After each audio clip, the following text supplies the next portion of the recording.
Meeting to order. We have we're gonna have a little unique agenda tonight. We're gonna start because we have some special guests here. So we're gonna start with that, and then we're going to recess from the council meeting, go into committee meetings because we have some committee things to deal with before we get back to city council. So we'll do that first. Before we have the presentation, I want to read the proclamation for today. March is National Athletic Trainer Month. Whereas the National Athletic Trainers Association was founded in 1950 as an organization committed to the education of its members and the enhancement of the profession of athletic training, creating better health care for the population it serves. And whereas athletic trainers from collegiate and high school teams, physicians' offices, and rehabilitation clinics work together to promote and practice the profession of athletic training within Stephenville, Texas. And whereas athletic trainers have a long history of providing quality health care for athletes and persons engaged in regular physical activity, and whereas athletic trainers are highly skilled health care professionals who specialize in immediate, acute, and emergency care, examination, assessment and diagnosis, injury prevention, risk management, therapeutic intervention, and rehabilitation of injuries and illnesses.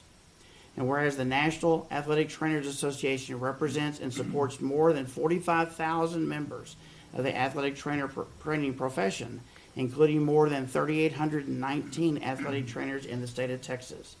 And whereas leading organizations concerned with athletic training and health care have united in a common commitment to raise public awareness of the importance of the profession of athletic training and the role of athletic trainers in the provision of quality health care services. And whereas it is the desire of the city of Stephenville, Texas, to promote improved health care for athletes and all of those engaged in physical activity, therefore, I, Doug Savine, Mayor of Stephenville, do hereby proclaim the month of March as National Athletic Training Month and call upon all residents of Stephenville to join me in recognizing athletic trainers for their honorable work in keeping the community healthy. Thank y'all. Why don't you come up here and we'll do a present. Do this.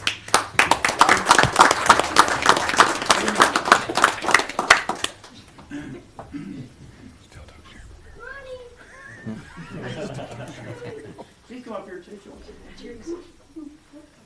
You bet you, sir. You bet. You're very equal. Get a picture. Everybody hung in here. All right, very good. Thank you so much. Congratulations. Thank you. Thank you very much.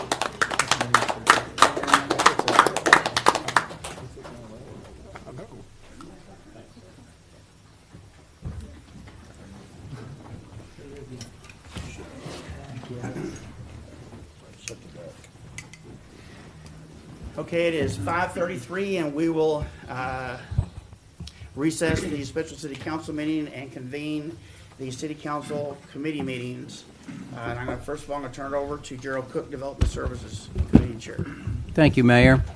We have one item really to discuss for this committee this evening, and that's to discuss the ordinance adopting extended hours for the sale and offer to sell mixed alcoholic beverages by a holder of mixed beverage late hours permit. And we have the city secretary has received a licensing application, TABC licensing application for late hour certificate from Colton Griggs with Bull Nettles Bar, and the Texas Alcohol Beverage Code states that a city has the option of either having it at midnight as closing or at 2 a.m. as closing, even though it has been said, and you know, that Bull Nettles was looking for 1 o'clock, but anyway, it is up to the incorporated city or town if the extended hours are adopted by ordinance. And that's what we're to discuss tonight, and we have a choice of either it being at midnight or at 2 o'clock in the morning, and according to state statute, as I understand. We discussed this at the last meeting, and we asked that Dan Harris, our police chief, please come back to us with some statistics and some information looking at data from the past year or so, and to see how that would affect any decision that's made or our decision as to whether or not to take this forward. And so, Dan, would you please share with us your information? Yes, sir, absolutely. Mr. Mayor, distinguished members of the council and the Development Services Committee, I have, in your agenda package, you will have two key categories that we looked at and took an analysis at. One of those is going to be our DWI arrests for calendar year 2022. The second is going to be calls for services at our local establishments. I'll start with well, actually, let me back up for 1 second. For the record, there are many variables that go into play if a call is related to an alcohol establishment. Some of those are, with 27,000 calls for service last year and having to go and deep dive into those, it is a monumental task. So I stayed away from that, saying, is this call that's domestic at a house related to staying at the bar or something like that? So please keep that in mind as you make your difficult decision, that this should not be all considered all-inclusive data related to alcohol incidents in our city. Secondly, none of this data incorporates what other law enforcement agencies take enforcement action inside the city limits. For example, I personally, as a chief, have backed up highway patrol officers and our local game warden, who's a drug and alcohol recognition expert and instructor, who've made arrests inside our city limits regarding that. So I don't have that data to include in our 2022 data. So starting with the DWI arrest, I also want to add one more variable in there. As you all have heard from Traffic Sergeant Robert Moore before, this is his fortitude and what he does daily for us. And so he took a deep dive and helped me tremendously in going into some of this data. But he wanted to make sure I did not forget to mention that if you make a driving while intoxicated arrest, that officer is off the street with that incident from anywhere from an hour and a half at the bare minimum to about 3 hours. So that's a time when we would not have someone out there enforcing the law. So keep that, I just ask you to keep that in mind, and I promised him that I would share that with you all also related to that. So in your agenda packet, starting with the arrests, there were 97 DWI arrests in 2022 with an average blood alcohol content of 0.183. That is just over twice the legal limit in the state of Texas. Big key part of this is an officer's going to ask you on the road generally, but not always, not required to do, where are you coming from? And generally, people who are stopped are a lot more forthcoming during that time, but once they're placed under arrest for driving while intoxicated and then taken to the jail, where that question becomes mandatory as part of the case. And when they ask, where are you coming from, a lot of times that arrestee no longer wants to talk to you, and rightly so, their rights, would rather talk to their lawyer, or they just don't want to discuss, as Sergeant Moore puts it, the events of the night anymore. So Sergeant Moore took into the cases, those that refused to answer those questions, he went into the roadside interview, and he also went into all of the video evidence to see if he could decipher where they were coming from more related to that. So of the 97 arrests, 35 refused to answer the location they were coming from. However, 2 of those individuals were wearing wristbands from an establishment. 15 were driving from their residence, 32 admitted to coming from a bar, a local establishment, 7 from other cities, 2 from a friend's house, 2 from a TSU football game, 1 from a Larry Joe Taylor event, 1 from an apartment pool party, 1 from a restaurant, and 1 from a shopping center. So again, that's of the total arrests. I want to keep going on and talk to you a little bit more about these. 23 of the arrests were minors.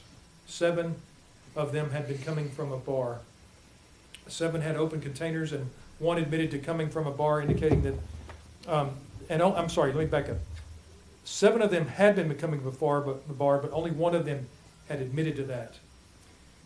So we know that they obviously have obtained alcohol from other means. But interesting to notice, Sunday, break down the day, Sunday had 24 of the arrests, the majority on that, which is Sunday morning coming in from Saturday night. Saturday had 21 and Friday had 16, the top 3 days. Data revealed that Saturday after midnight, Stephenville police officers arrested 10 people, indicating again that they were drinking on Friday night. 2 of those admitted to coming from an establishment. On Sunday before 1 a.m., Stephenville police officers arrested 7 people, 5 who admitted to coming from a bar. And then Sunday after 1, arrested 14, 6 of which admitted to coming from an establishment, for a total of 21 arrests during the crucial hours of a bar closing time on Sunday night into Sunday morning. So I can either take questions related to that, or we can go on. I'll talk to you the second main category and then take all of your questions after that if you'd like to do that. So the second aspect that we looked into is, and I did not name the establishments where the calls of service were taking place to, but in 2022 we had 116 calls for service at local establishments. Those categories are broken down in your agenda packet on the second page, and they involve the following: vehicle accidents, hit and run accidents, disturbances, both physical and verbal, public intoxication, theft. We were called there for traffic control. Again, that's usually at closing time. Disorderly conduct, a lot of these are at that time. Medical emergencies, suspicious person and vehicles, welfare concern, criminal mischief. We also try to preempt some of those things from occurring, and when schedule permits, we walk through them. That's what that indicates on your paper there. Parking violations and assault reports, especially after the fact. So those are the two main categories looking at. Again, if you were to take a deep dive into those 27,000 calls for service, we might be hard pressed to find out how many others were related to that, but there would be some other additional ones related to it. So I would be happy to answer any questions about this or anything else that might be on your mind concerning our calls. Any questions from the committee?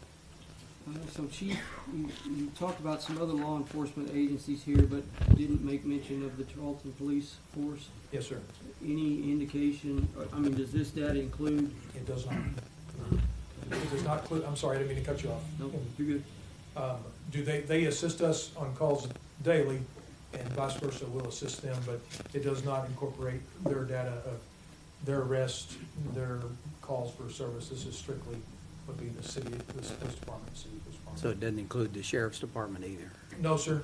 And again, you'll see the sheriff's department and the highway patrol will make DWI arrests inside the city. They will do that, especially on the weekend nights. If things are quiet in different areas, or if we are very busy, they will come in to assist us.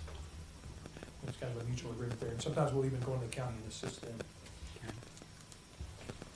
Yes, sir. So back to the earlier point you made about the officer being off the street for an hour and a half. Yes, Additional personnel to fill that position on the street, or are we just down an Or- officer? Or did I hear it wrong? Was it 3 hours?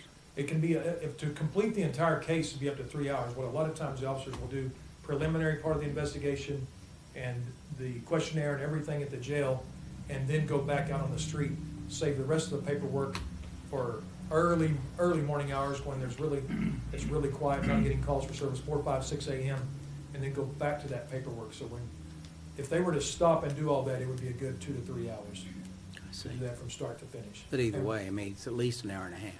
Yes, sir, absolutely. And that's, I spent a few years in my early career on a DWI task force, and it has not changed in 30 years. It's a good hour and a half to 2 hour process. And so there is not someone to replace that officer when they go off the street. So what we will do is sometimes take overtime money, and then the state is also talking to us about getting back into the selective traffic enforcement program, what they call the STEP program, to help us enforce that, to put an additional officer on there just to handle that, so others can handle calls and accidents and not be taken off the street for that. And so holidays, those type of things, I will always put extra officers on the street for selective enforcement, such as DWIs, make the streets safer. July 4th, New Year's Eve, those type of things. Having done this in other places, Chief, do you see Stephenville having about a problem with these, or just are we pretty much average compared to other cities? I would say that, I mean, without, looking exactly into their statistics, there would be about average. I can tell you, a patrol officer who knows that he has to be available to respond to calls, should somebody call for help and things like that, struggles with handling a DWI case because it takes them away from being available. So it's hard to say exactly you know, where we sit with that, if that makes any sense. But I would, in just a guesstimate, I would say about average. Okay. But our, you know, our numbers are down a little bit right now from our annual, the last few years. But I attribute that to the fact that our calls are up 10,000 calls. So they're busy doing other things that we hadn't done in the past. So, but we have stayed consistent around the 100 mark for 7 years, that the data that I've looked at when I gave the annual report. Okay. Yes, sir. David, any questions? No, I don't have any questions right now. Thank you, Chief Harris. Yes, Would sir. you look in your crystal ball? No, sir, no crystal But I ball. said, would you look Yes. into your crystal ball and tell me what you think increasing the open hours to 2 o'clock in the morning might do to the number of things that you've talked about? If I had a crystal ball, I would say it would only increase it. I can tell you that, I mean, my job is to make Steubenville a safer place every day. I want to do everything I can to do that. And as the city grows and as challenges go up, we have to shift and adjust to that. And so going back to Mr. McClinton's comment, I can tell you that should you decide to do that, I will re-engage back in with the state and go back and try to get some of that money from them for overtime to get us back on the traffic enforcement program where we could put a few more officers out there on the street. The last thing I ever want to do is respond to a fatality involving anything, much less an alcohol-related fatality. And it's just nothing no officer ever wants to do. Justin, did you have a question? No, thank you, Chief. Yes, sir. Any more from you, Mark? Thank you, Chief. Yes, sir. Chief, thank you for sharing your opinion with us. Yes, sir. And I'll take it back to the committee for any discussion. I have a question. Jason, I know I asked this last meeting, but I apologize, I can't remember the answer. When we first came up with this ordinance for the time limits, did that have anything to do with the fact that we were in a dry county? For the times, is our dry county rules different for hours of operation than? You can't do extended hours in a dry county. This is only available as an option because of the election, the mixed beverage election. Okay, so we've never had this opportunity No. before, but Correct. now we do because of the way that we're no longer living in prohibition times. Correct. There we go. Okay.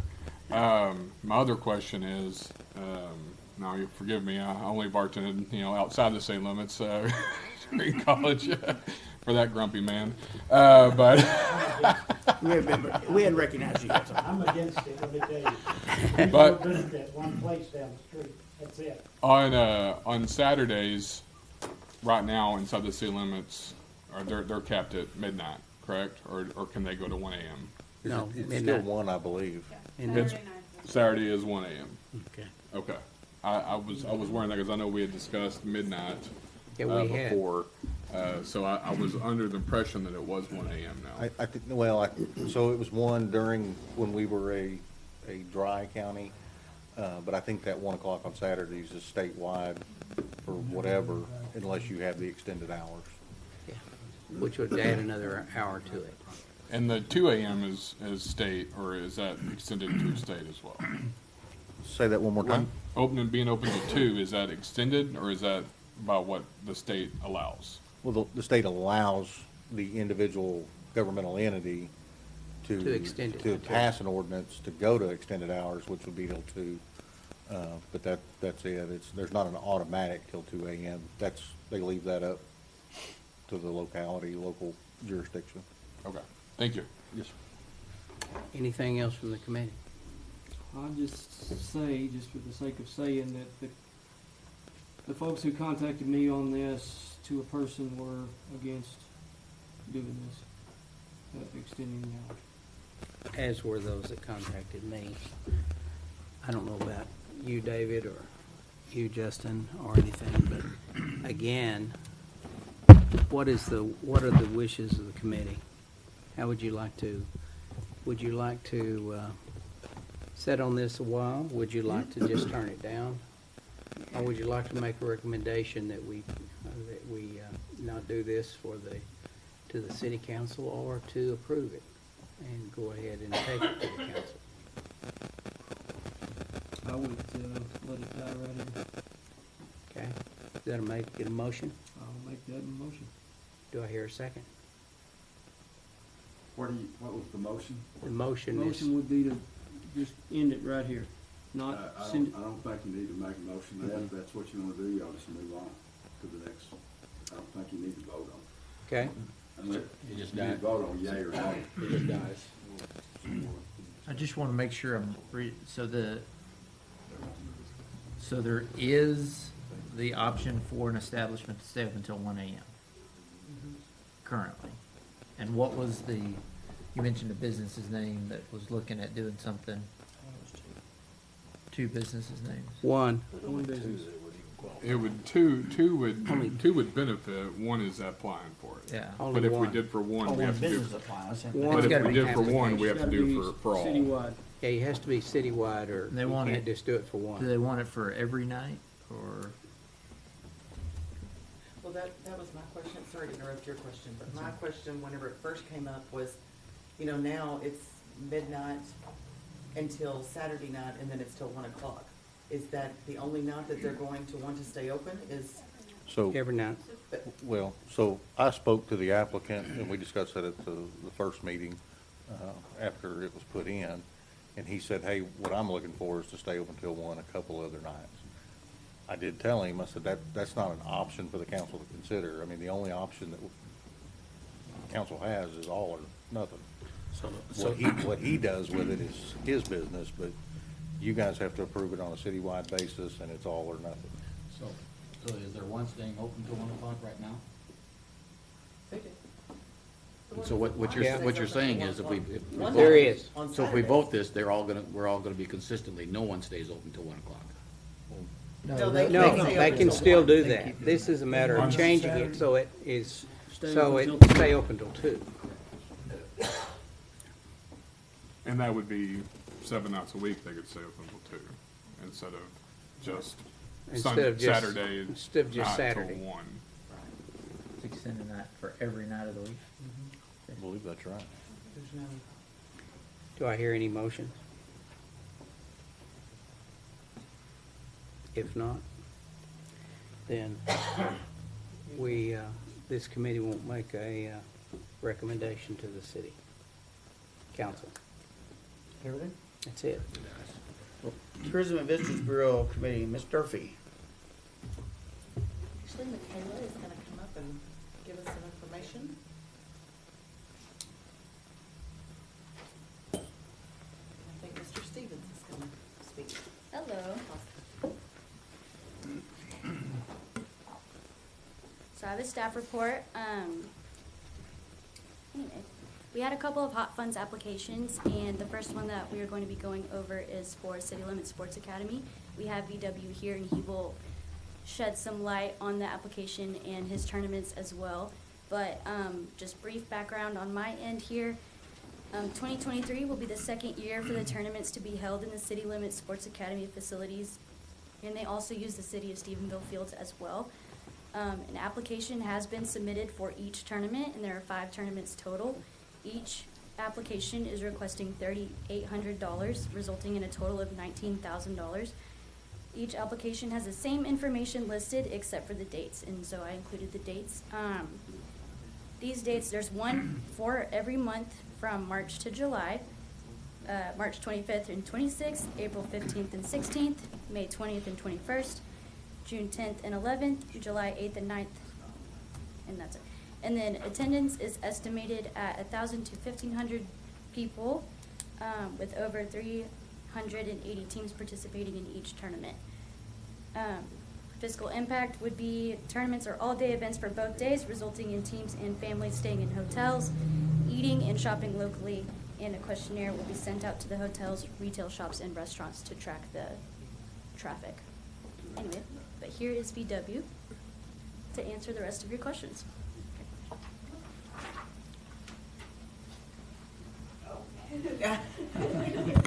So you're donating how much money, VW?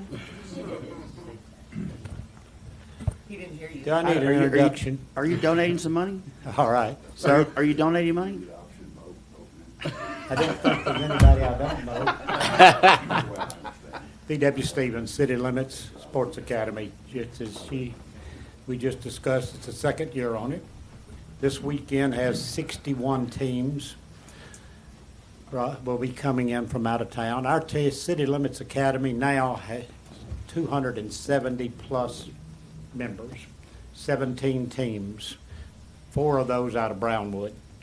But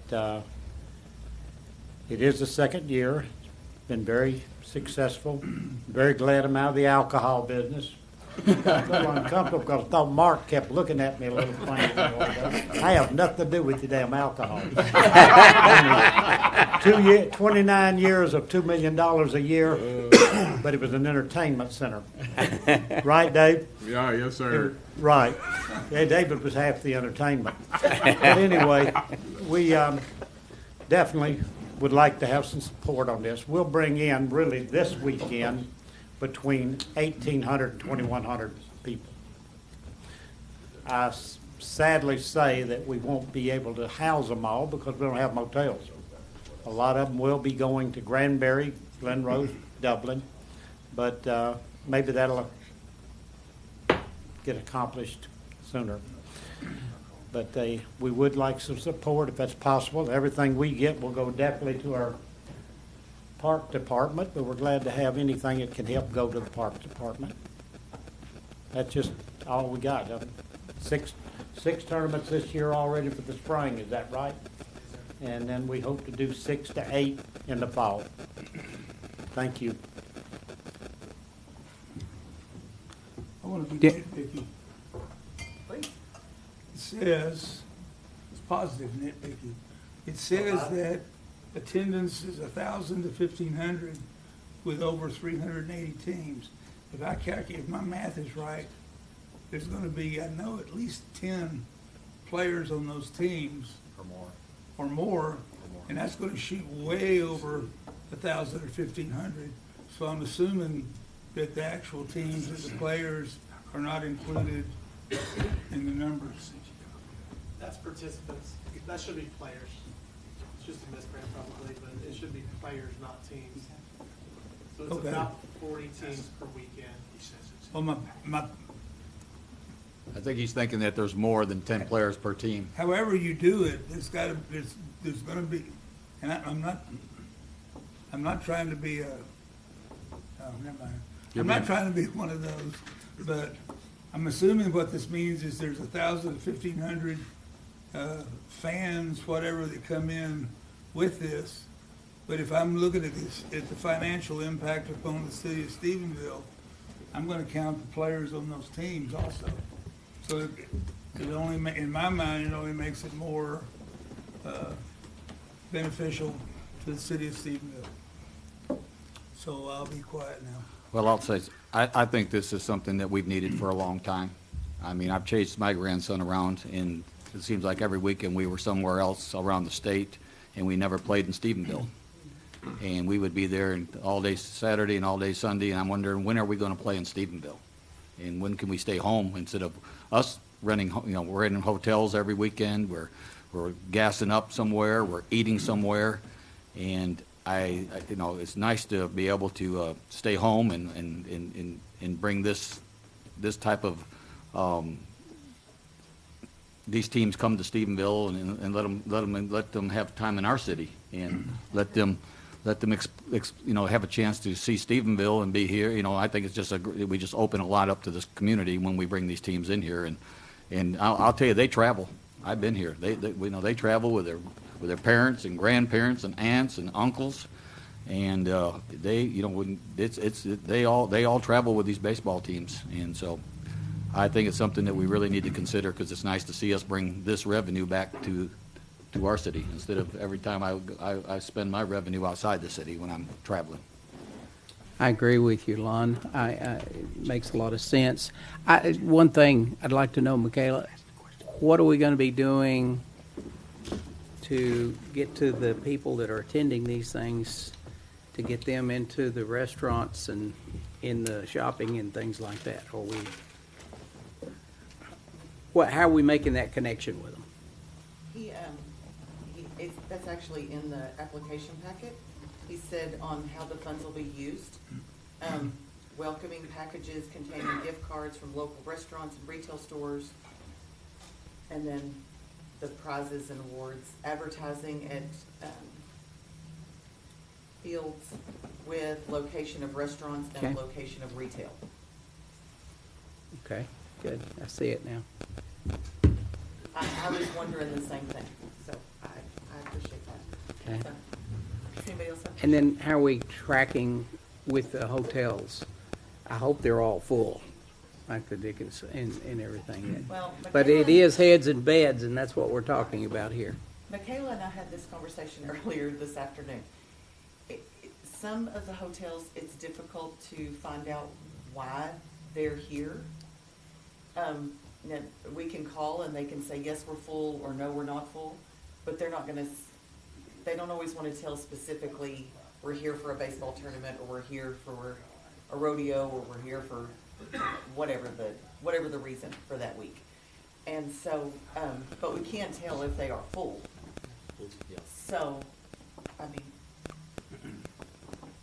The other thing you might have is when they are full, and I've experienced this in my job, that when they can't get a hotel, then they start complaining that they can't get a hotel in the town. right. So you'll know that they're full. That's right. Because I get that all the time. Meg, Yep. you have a question? Have we gone back to last year's and did that software that checks numbers by the area code or whatever, the cell phone stuff? By the cell phone data. I would say we ought to make use that as a baseline this year and track that. Okay. Yeah, I It's think a that great would project. be a great idea. Make a note to That gives us a real tangible reason to say we've had X number of people in town. Right, right. Does anybody else have any other questions? I would, I move approval of the request. A second. all in favor? Aye. Thank you, so that will go to the full council with approval. Thank you, Mr. Stevens.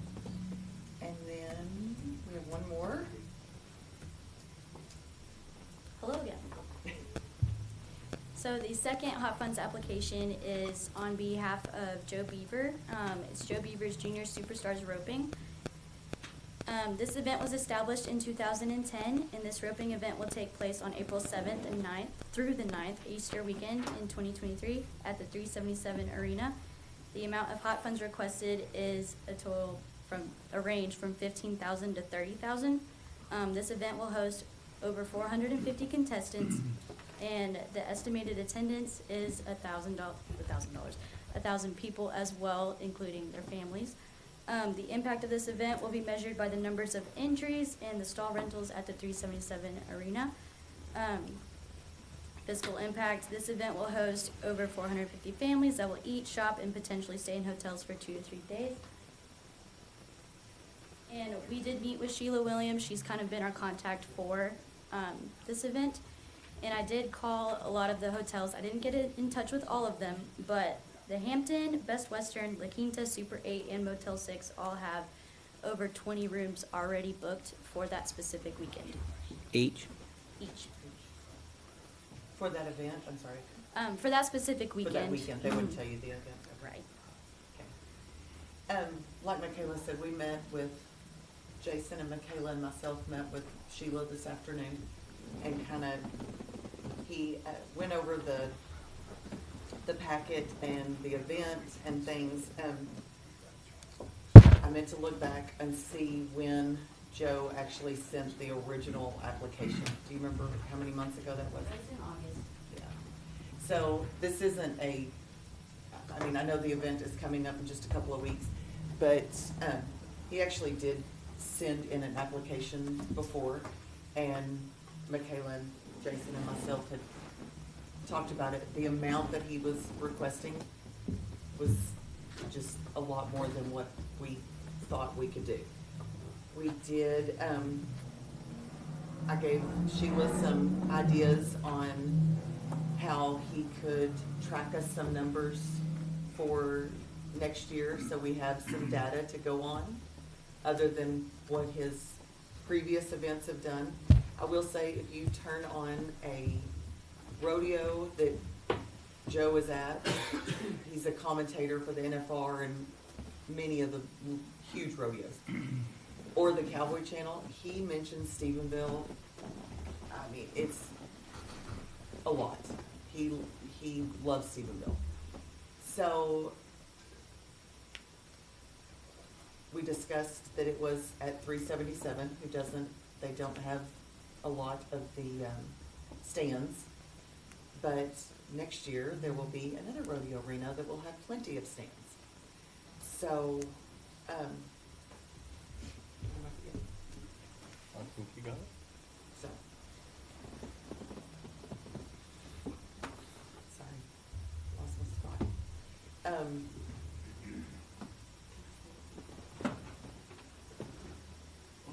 Okay. We discussed it with Sheila this afternoon about if, like I said, he was asking for 15,000 to 30,000. That's not gonna be doable for us this year. So we asked her if maybe if we offered him 5,000, would that be a number that everybody would be happy with? And then he would be able to get the data for us for next year, and, I mean, his event's already sold out. He's already filled up the number of entries he's gonna have, and it is a 3-day event, Friday, Saturday, and Sunday. And so, anyway, we thought the $5,000 made a lot more sense than 15 or 30. So, does anybody have any questions? Yes, sir. Some of our previous events like this, other cowboy events, we've often been listed in the sponsorships, like on hats or other things they give away at the doors, et cetera. Are they considering that?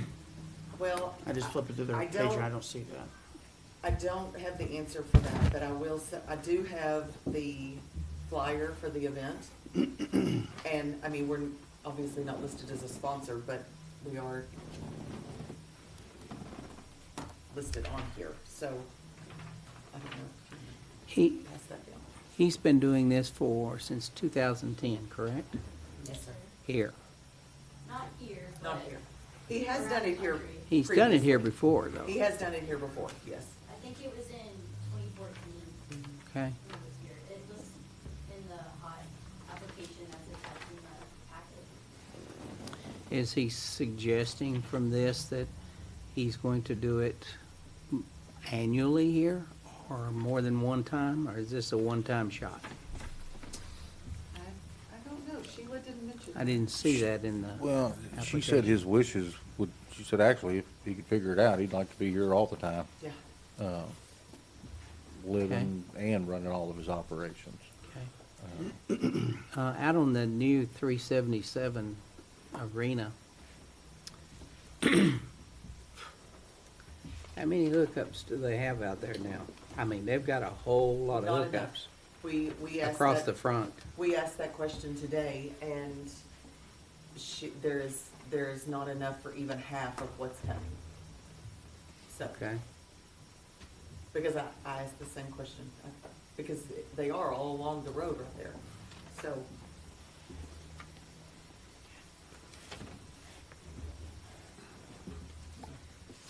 Anybody else have any other questions?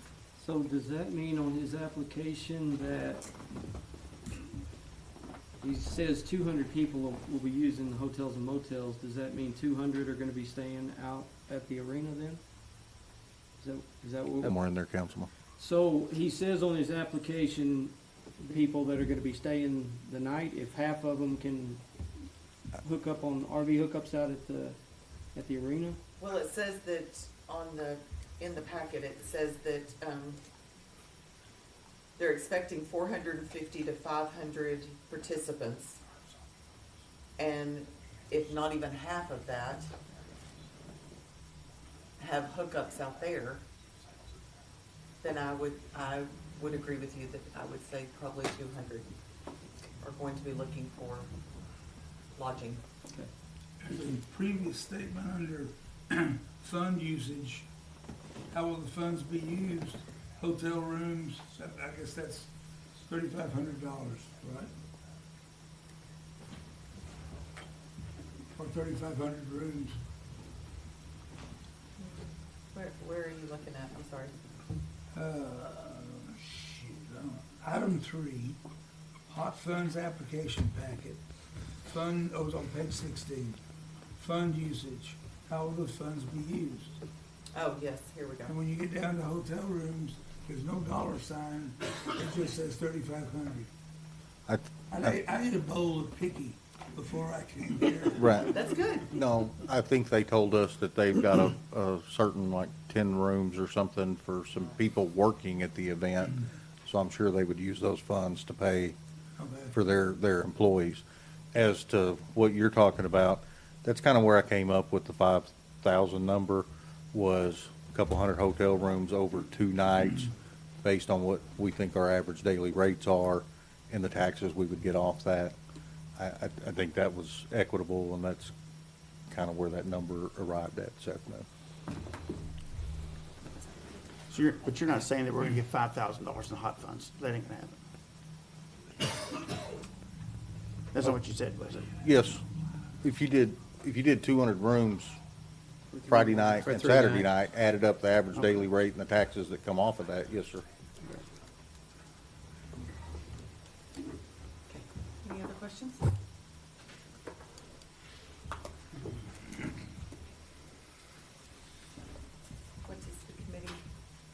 What would the committee like to do?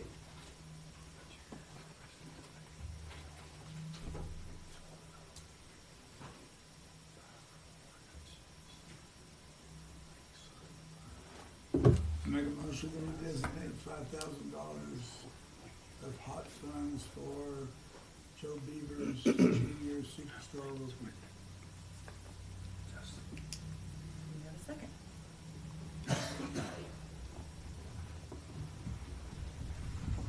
It's not. You're on the committee. I'll second. Okay, so we'll send this to council with a positive recommendation. So, and that is all I have. Mayor, thank you. Mr. Haskey, Finance. We need to vote on that motion. Oh, you have to vote, yeah, that's right. Oh, I'm so sorry. There you go. All in favor, say aye. Aye. Same sign opposed? Aye. Oh, okay. Then we will send this to council with a positive recommendation. Thank you, Mayor. Mr. Haskey. All right. Okay, on the agenda tonight, Finance Committee is considering approval to enter into an agreement for ClearGov capital budgeting, digital budget book, and transparency software subscription. Staff is requesting the Finance Committee to recommend the council to approve entering into an agreement with ClearGov for capital budgeting, digital budget book, and transparency software subscription.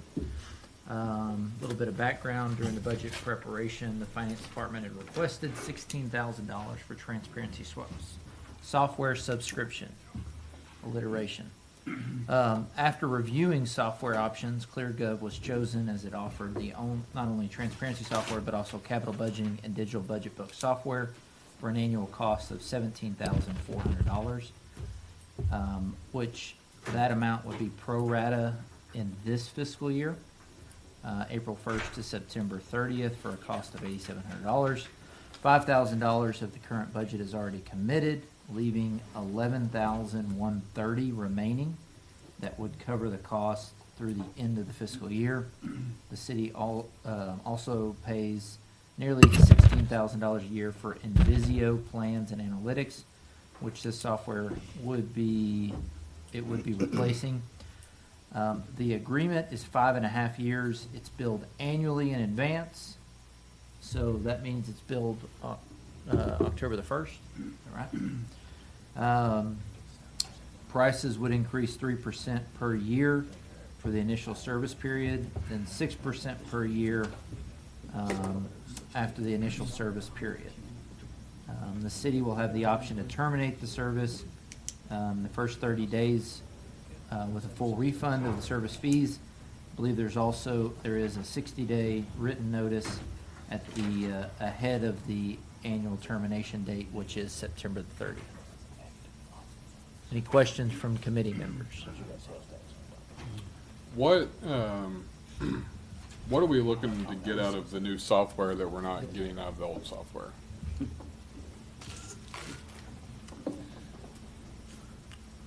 What, you talking about the Invisio piece? Well, Invisio wasn't designed to do any of what Monica's asking. What she's doing is giving us a 360-degree kind of transparency package from budget book that'd be easier to understand for our citizens and the council, a capital budgeting platform, as well as a transparency piece that'll show our capital projects, which is what we've been trying to work with Invisio for 4 years now. Hadn't got it to work yet. I think she's arrived at a much better solution and much more budget friendly than what we're doing today. And we have the opportunity to cancel this within 60 days of the renewal period, correct? Yes. If you choose not to fund it in our budget, then we just tell them we're done. Or it's not giving you this, you have the same problem as you had with the other software, correct? Yes, I looked at this one. We currently have a transparency software. This one's transparency is a little bit more robust, I think user-friendly. What really excited me about this one was the digital budget book, because it's kind of interactive, so people can pick out pieces that they want. They can see things that they want, hide stuff they don't want. I think it make our budget process a little bit easier, a little bit more transparent, that kind of thing. So, and the capital budgeting piece was kind of what we were looking for with tracking our projects, where the expenditures, so you can see, this is what our budget for this project was, here's how much we spent, plus we can add verbiage and pictures to show not just how much we spent on a project, but really what the status is, how much percent complete, things of that nature. And instead of having it in all these different places, which we currently do, because we've got some of the projects, Nick puts those information on the Public Works website, but then other departments have projects as well. It could be in one specific place for everybody to go to. So it's kind of pulling things together in one place. Thank you. What's the length of the setup time, and can you use it for this year's budgeting process? Tells me it takes about 60 days to get it set up. Okay.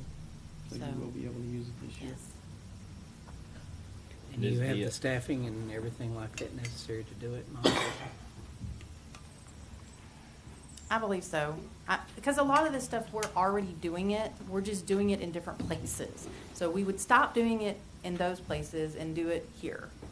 And this has, it's not an integration with Encode, but we have the ability to export and import information back and forth. And we did look at a software that was a lot pricier, that had a full integration. A little bit of a control freak that I am. I want to make sure that information is correct before we put it out there for the public. So I'm a little wary of the automatic stuff at this point. So, we pay about $16,000 a year right now for, Between, we pay Invisio about 16. We pay the other company for our transparency about 5. So between the two, we're paying about 21 a year. okay, and this one is going to cost, 17.4. okay, so it's actually less. Yes, sir. Is so this replaces Invisio, or we can get out of our contract with Invisio It expires immediately or in 30 days, or? Well, so we've already paid through September 30th. So we will just, if the decision is made tonight to let us move forward with this, and the council approves it, then we would send notice immediately to Invisio that we're done to get out of it. Well, I don't want to get off subject, but we're moving away from Invisio, correct, City Manager? Yes. Period? Yes. Okay.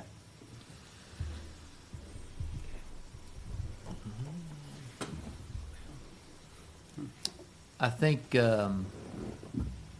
the option to get out of it at the end of this budget period with the 60-day lead time. Worst case scenario, we go back to the transparency software at $5,000 a year if we can't get all the integrations to work properly. I think that's worth the squeeze, in my opinion. Any other thoughts from committee members? No, I'm good with this. Like I say, if we can use it for this year's budget activity, then by August, the time that we would have to step away, I think we'll have a pretty clear picture of how this is or is not working for us. And it can't be worse than Invisio. It's impossible. I'm sorry. Any Invisio people that were listening? Don't use that comment as an advertisement? They probably don't want to. You will not be getting that email to ask you for the survey. They're not gonna send that to you. No, they won't send that. I'll entertain a motion from Mr. the Chairman, I move committee. that we move forward with this and send it to the full council with a positive recommendation as it's been approved. Second. A motion, a second. Any other discussion? All those in favor, please say aye. Aye. And opposed? All right, motion carries. And that concludes the Finance Committee. Mr. Reisman, Nominations Committee. Okay. Mayor, as chairman of the Nominations Committee, I'm informing you that on April 4th, we will be bringing forth for full council's consideration a proposal that the following individuals be initiated into a charter review committee. Council members Lon Reisman, Leon Durfee, David Baskett, Bob Newby, citizens Scott Allen, Rhett Harrison, Meta Collier, and Rick Gann. Committee will review the whole document to evaluate whether any additional changes need to be considered. The committee will bring back to full council the results of the review. Is there any need for a vote on that? Yes, sir. Okay. What are those committee members again, please? The nominations committee is on the committee, myself, Leanne, David, and Bob. And then on the citizen side, that would be on there would be Scott Allen, Rhett Harrison, Meta Collier, and Rick Gann. And again, we would be looking at the charter review to scrub it and evaluate it and just see if there's anything that we see that needs to come to the full council for review.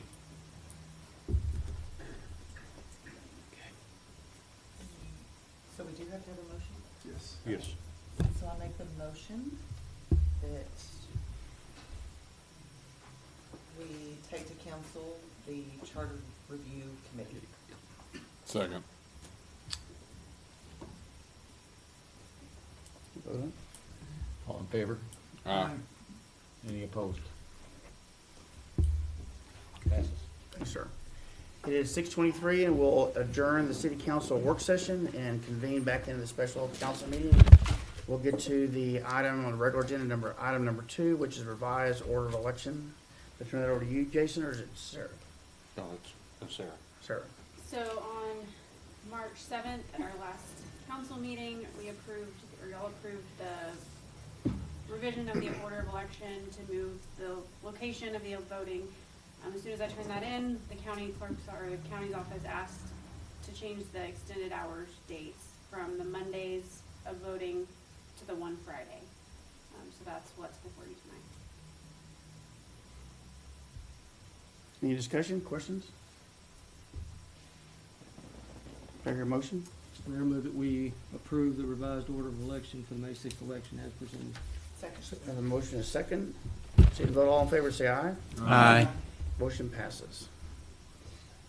Next item, consider approval of the ITB 3317 for police vehicles. Monica, you want? Okay.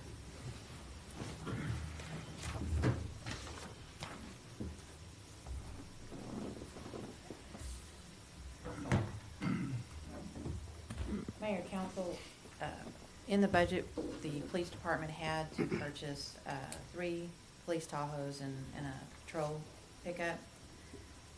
And the budget was an annual payment of $61,000. The bids were requested and opened. Bruder Chevrolet was the lowest quote on all vehicles for a total quote of $173,830.27. We contacted Government Capital Corp to provide us 2 financing options, which they did. One was for 4 years, one was for 5. The four-year option is within our budget, and it's over $5,400 less in interest payments, so that's the option that we're recommending. If you approve the financing agreement, it will obligate the city to $48,508.27 in debt service payments for the next 3 years. We pay the first payment within 6 months, which would be this fiscal year, and then the next 3 years. Questions for Monica? When will the vehicles be available? I'm gonna defer. Today, they're in stock. Okay. Oh, wow. So how long will it take before they're ready to be, Before they're outfitted? before they're, That's the problem. oh. I knew I'd be the one that was the problem. Yes, fight that battle daily, but no good news on that space. Further discussion? Is Is there a there- motion? I'm sorry, go ahead. Is there, and I'm assuming this is within the budget that was approved? Yes, we had 61,000 this year for the original down payment, and then when we did our projections for future years out, we also included that. Sorry, I have one more question. So if we finance these for 4 years, are they still gonna be, I don't remember what you told us months ago, how long these vehicles will last? I mean, they're gonna be good for 4 years, correct? Or no? Yes, ma'am, they'll make the 4 years. Beyond that, Yeah. 4 to 5 years, I mean, Right. it just depends. Whenever we get caught up, we can Yeah. flip those and let some rest. Mm-hmm. Yes, ma'am. All right, with that.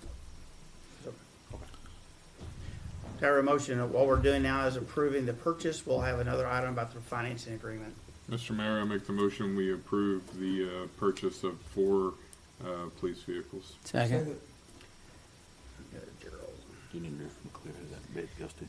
Do I need to say with the bid to Bruner Motors? Wouldn't be a bad idea. Yeah. Be a good idea. Yes, with Okay. the bid being awarded to Bruner Motors. Okay, we have a motion second. All in favor, say aye. Aye. Motion passes. Next item is to consider approval of resolution regarding a financing agreement for the same purpose. There a motion? Mr. Mayor, I make the motion that we approve the finance agreement for 4 years on the police vehicles. Second.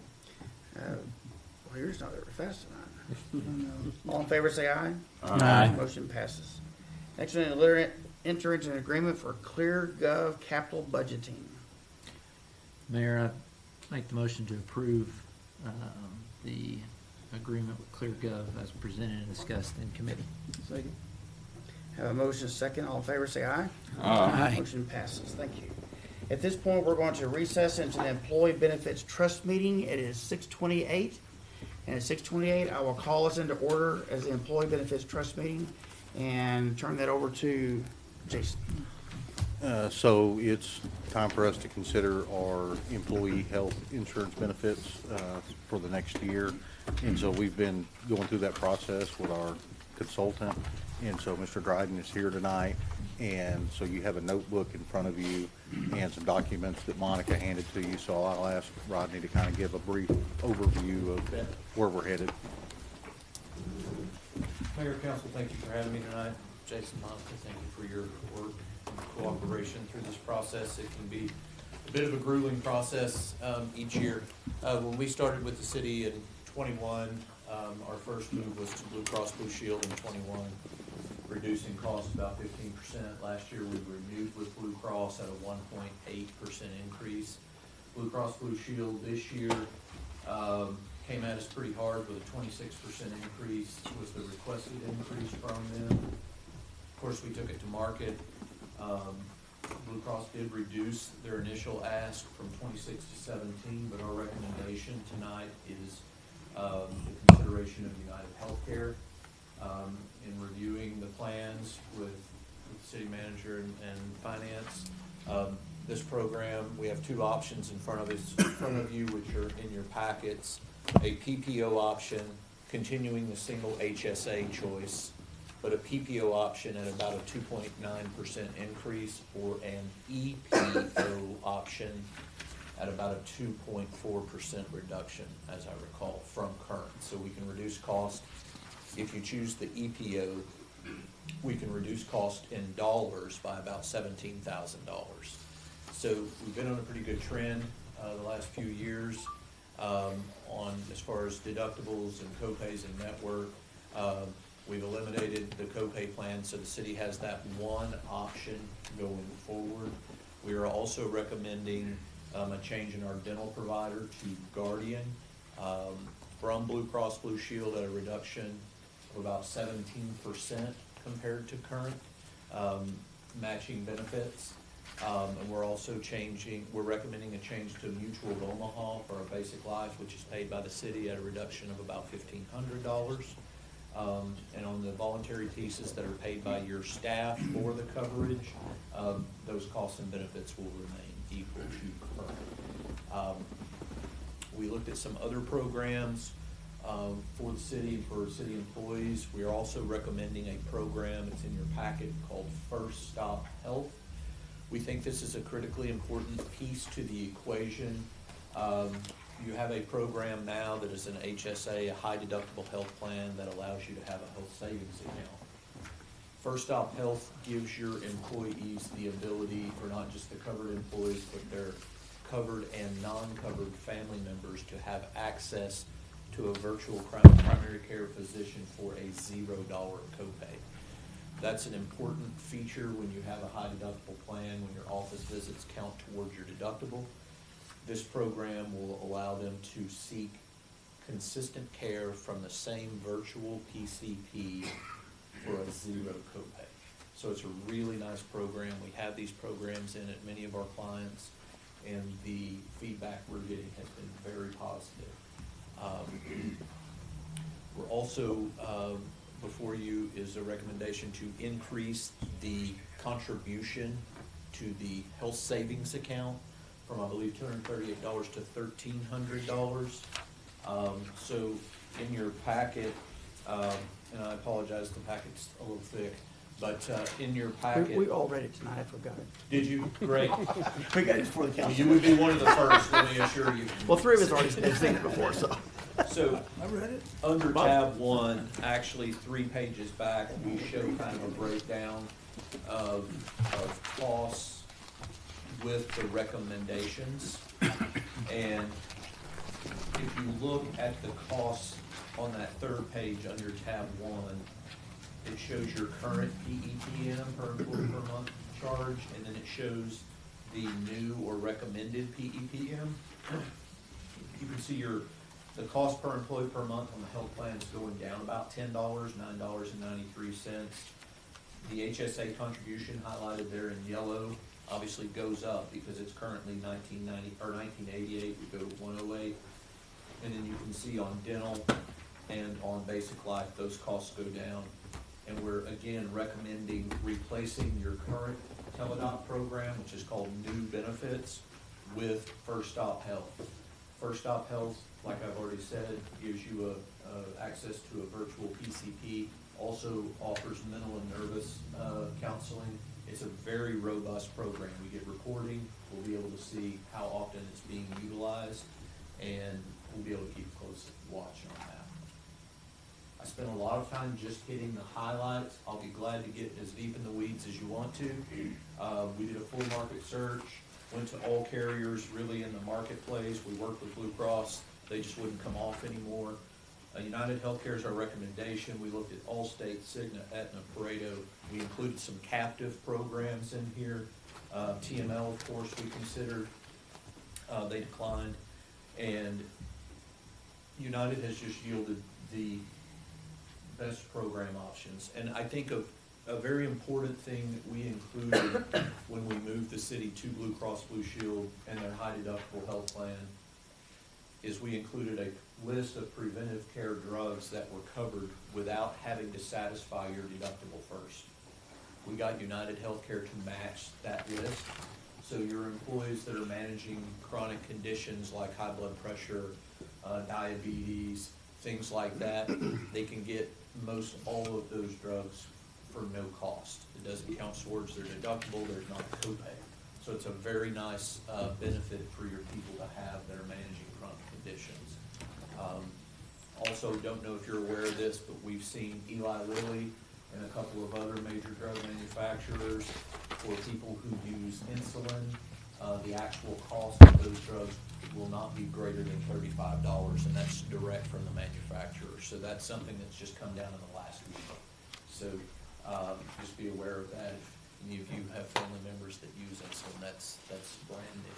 So, of course, this program, all the programs quoted are net of the premium tax that we put in a trust document a couple of years ago to remove that premium tax, and that these numbers reflect that reduction in cost. Questions? So as the employees move from Blue Cross to United, any issues with out-of-network doctors, any problems along those So lines? you have two plans.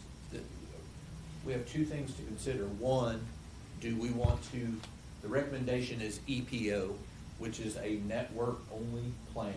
Doesn't require referrals, any of those types of things. In over $1 million worth of claims that city employees had in the last 12 months, $287 were out of network. Rodney, I think he's asking, as we move from Blue Cross to United, is it the same doctors? Understood. It's never exactly the same. Your staff had United Healthcare prior to Blue Cross Blue Shield. The disruption is minimal. It's less than 1% of utilized doctors over the last 12 months. So I don't foresee a great disruption. It is a PPO or an EPO plan. It's United's biggest network of doctors. So I don't foresee that being. So existing illnesses, they're going to transfer over? Yes, actually, healthcare reform took care of pre-existing condition limitations, so we don't have that concern that we once had about pre-existing and things like that. So all instances would be covered as long as it's a covered procedure or covered by the contract. And what I mean by that is cosmetic procedures and things like that aren't covered. So like Mark was saying, so if you have an existing illness, you've been with a doctor with a Blue Cross Blue Shield, you're going to get the same doctor with this? You, most likely, yes. We haven't had, when we moved from United Healthcare to Blue Cross, we didn't experience a lot of disruption. So that tells me those networks are very parallel in the number of doctors and hospitals that are provided. And the moving back, United's network is very stable.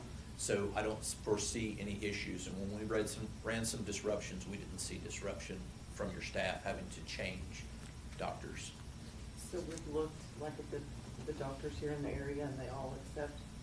We've We asked, can't go to right, each individual and say, what doctor are you? we've asked them to do the comparison. We actually probably struggled more going from United to Blue Cross. Blue Cross, and they're a great group, but they tend to be the ones that get in disagreements with hospital systems and things like that. So It's true. Yeah. Texas Health Resources, which is a big one in this area, Blue Cross and THR get in a contract dispute about every 3 years because that's how long their contract is. And it's always about money. And this last go-around, it was about $60 million worth of money. So it was a lot. They worked it out at the 11th hour like they always do. THR is under contract with UHC for the next 2 years. Any other questions? Just want to say, we need to hit on the HSA. he just Contribution? briefly talked about it, that, yes, sir, so this, structuring it this way and the reductions that Rodney was able to get us will allow, if council will authorize, to change our HSA contribution from 280 something, okay, to $1,300 per employee. So the savings are going back to the employees. Yes, sir. Mr. Chair, you have anything you want to say? I'll just say that number came from, I guess several years ago, a few years ago, the council had set kind of a $1.2 million cap annually for healthcare, overall healthcare costs for the employees. And as we've been able to bring premiums down, mostly through going to this high deductible plan, we took away the other options completely. So that has freed up some of that money. So that $1,300 per employee came from that gap between our premiums and that $1.2 million annual cost. So to your point, Councilman Thurman, 1.2 million budgeted when we factor in, and I think we've covered most all fees in this factor. I know Monica has some other fees that are not, but we're about 1.017 million. Jason, you want to make a comment? Anything else? No, I appreciate the work that some of you did with me and Monica, and I certainly appreciate Rodney's work in getting us to this point so that we can get the deal structured this way and get that increase in the HSA amounts. Just as a reminder, the council has approved Jason to have a fund for some catastrophic kinds of conditions that come up, that he has the ability on his own to make those decisions to fund other things that are not covered by the plan. With that, do I hear a motion to accept I them? just have a quick question. So I'm assuming that this additional portion keeps us within the 1.2 budget? Yeah, if you'll look on the page 2 of the medical insurance comparison, I've added in for like the vacant positions and, you know, changing everything, and we get down, this would be $1,176,411.70, for an annual, With all fees and fully staffed? yes. And, so that still gives us a surplus of And I want to be clear, that recommendation and that amount, Monica, correct me if I'm wrong, that is for the EPO. Yes, sir.